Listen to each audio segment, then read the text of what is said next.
Today we will start course of 10th class, uh, chapter number 2, sound waves. In this chapter, first of all, we will discuss the conceptual question of this chapter.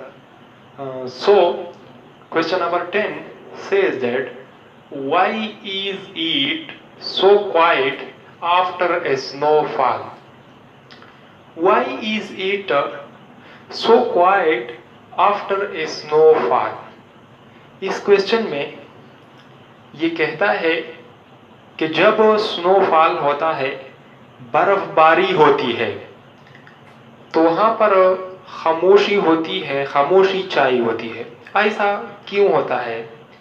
अमूमन जिन इलाकों में जिस तरह के तिरा है या Murray है, जहाँ पर बर्फबारी होती है, वहाँ पर जब बर्फबारी होती है, स्नोफॉल होता है, तो आवाज़ का जो लाउडनेस होता है वो थोड़ा सा कम होता है। मतलब वहाँ पर ज़्यादातर खामोशी ही खामोशी होती है। तो ये कहता है इस क्वेश्चन में कि जब बर्फबारी होती है तो साउंड की लाउडनेस बहुत कम होती है, बहुत खामोशी होती है। ऐसा क्यों होता है? अमूमन ये इसलिए होता है कि जिन इलाकों में बर्फबारी होती है, तो स्नो जो है, बर्फ जो है, वो एक साउंड एब्जॉर्बिंग मटेरियल है। साउंड एब्जॉर्बिंग मटेरियल है, यानी ये एक तरह का साउंड के रास्ते में एक बैरियर, एक रुकावट होती है। जब बर्फबारी होती है और हम बोलते हैं, तो साउंड वेव जो होता है वो बर्फ में अंदर एब्जॉर्ब हो जाता है और वहाँ पर मल्टीपल रिफ्लेक्शन करता है। जब मल्टीपल रिफ्लेक्शन होता है तो इसकी वजह से साउंड की जो एम्पलीट्यूड होता है वो कम होता है, जिसकी वजह से साउंड इंटेंसिटी कम होती है और फिर आवाज़ की लाउडनेस बहुत कम रह जाती है। तो ये तो एक बात ये है। अब स्नो जो है, snow is actually act as a sound barrier. Snow एक साउंड बैरियर है। Snow is a sound absorbing material which decreases the amplitude of sound waves. As a result, the intensity of sound is decreases.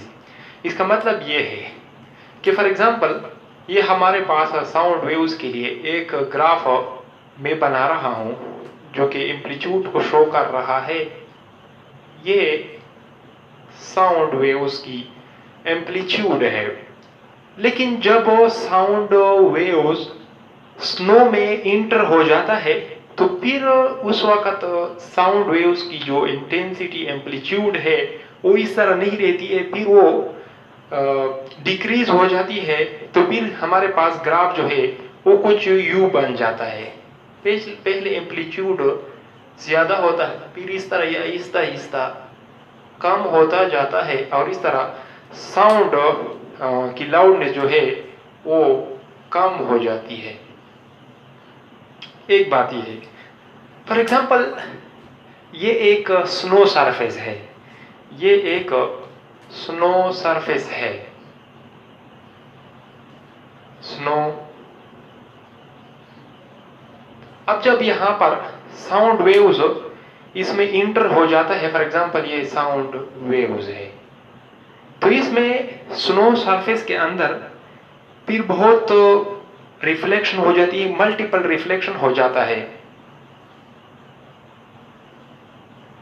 Multiple reflection के दौरान sounds की बहुत energy जो है sound में वो लॉस हो जाती है और फिर क्या हो जाता है कि मोर sound energy is absorbed bye snow surface and reflects little amount of sound energy. यहाँ पर मोर साउंड एनर्जी जो है स्नो सरफेस पर वो एब्जॉर्ब हो जाती है और लिटिल अमाउंट ऑफ एनर्जी जो है साउंड की वो रिफ्लेक्ट हो जाती है, जिसकी वजह से साउंड की जो इंटेंसिटी है वो कम हो जाती है। तो इसलिए हम कह सकते हैं कि why is it so quiet after a snowfall?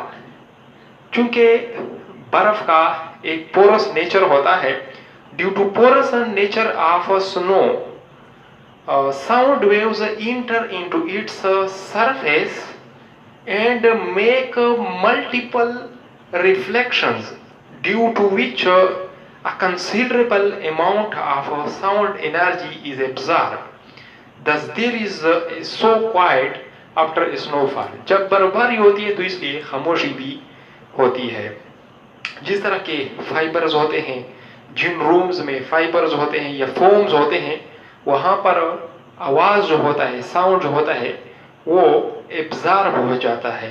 So this is the reason that the intensity of sound और amplitude of sound decreases when snowfall occurs.